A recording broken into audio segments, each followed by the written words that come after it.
everybody, John Brinkus here for another edition of Sideporch, where we're going to bring you the most up-to-date information on COVID-19. Now, joining us today is Ted White and Stephanie Lochner, who are partners at an incredible law firm out of Denver called Moye, and they're really leading the charge in terms of getting people back to work safely.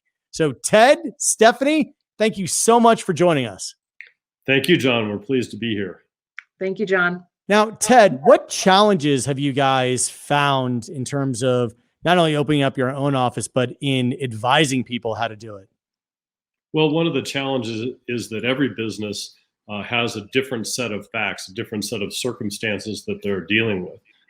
If we look just what's happening at our firm, for example, you have lawyers who are, and the vast majority are perfectly comfortable and even prefer staying at home right now. But some of them want to come in right away. And some of them, will show up and they're, when they're not supposed to, and even though you're closed. So it's difficult. And we also have lawyers who come to us and say, the court has ordered us to have live depositions. We have to do this. And where are we going to do it? How are we going to do it? So we have to look at a whole variety of factual situations to see how does our policy apply to those facts. So Stephanie, what are the phases of reopening now that really follows best practices? So the phase that we state first is you need to have a written policy, and it needs to have training in terms of letting your employees know all the steps that need to be taken to come back to the office.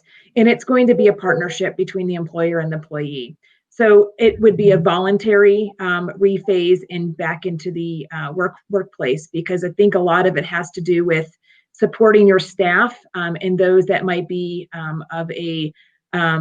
in a different category, or be more compromised to the virus, and perhaps they also might live with somebody. So without, one thing as an employment lawyer that I'm concerned about is, wondering whether or not, the approach is discriminatory in any way. So really the first phase would be completely voluntary, in making sure that the employees know, one, what their responsibilities are, and two, what the employer is doing to be responsible about allowing them back in the office.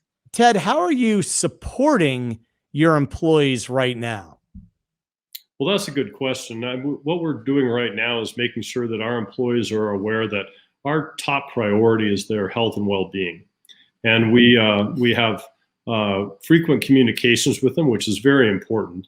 I'll let them know what we're thinking, what we're working on, how the policy that we're going to have in place is evolving. Let them know that the office is still closed unless there's something that's an essential effort that needs to take place.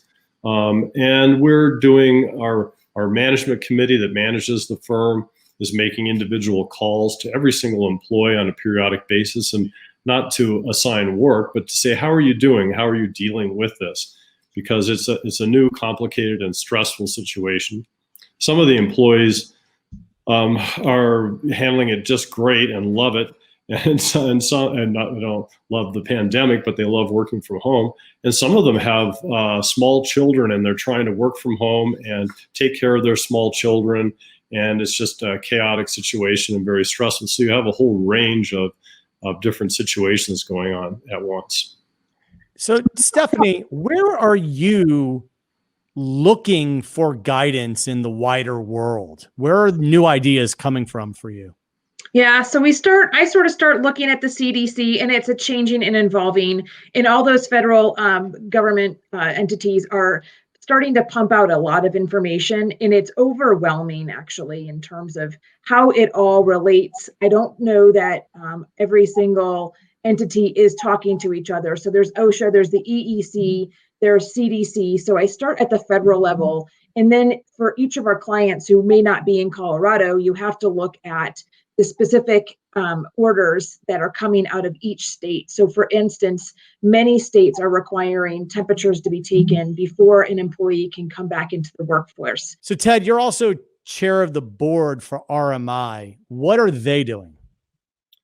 Well, RMI is that's an interesting organization, and one of the features of it that differs, for example, from our law firm, is that RMI has offices in San Francisco, New York, several offices in Colorado, offices in China, India.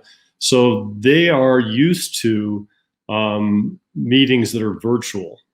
They do a lot of video conferencing, have done it for years, and are very good at it. Plus, they run lots of webinars and facilitate meetings with large groups of people.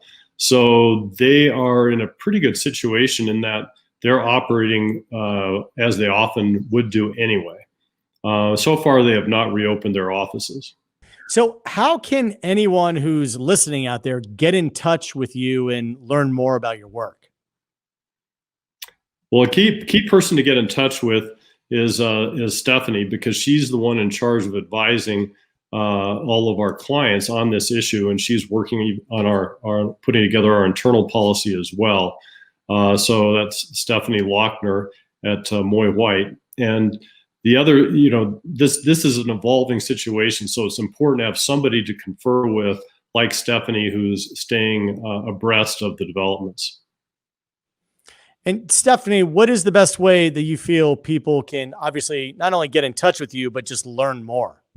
Right. So the best place to learn more is our website, moyewhite.com, has a resource center. We have been trying to get out content not in smaller bits so that it is not so overwhelming, trying to summarize for those that just need to get some initial answers or know enough that it's time to call us or look into certain resources. We have a lot of links on there that will take you to the different resources that employers and workplaces need to know. And from there, we can work together and find out their situation and work through it together. Awesome. One last question for you guys. What is the most surprising thing that you've learned in the last week? This situation is so fluid. Is there anything that's come up that's surprising to you? Well, one of the more interesting things that I've learned, I had a Zoom call just today with one of the people in charge of the COVID effort at Johns Hopkins. And he said that he would not be surprised if a vaccine were developed and out by the end of the year. So that'd be great if that were to be true. He's not saying that necessarily will happen, but he said he would not be surprised based on what he's seen so far. That certainly would be a game changer. But Stephanie, anything that you've learned?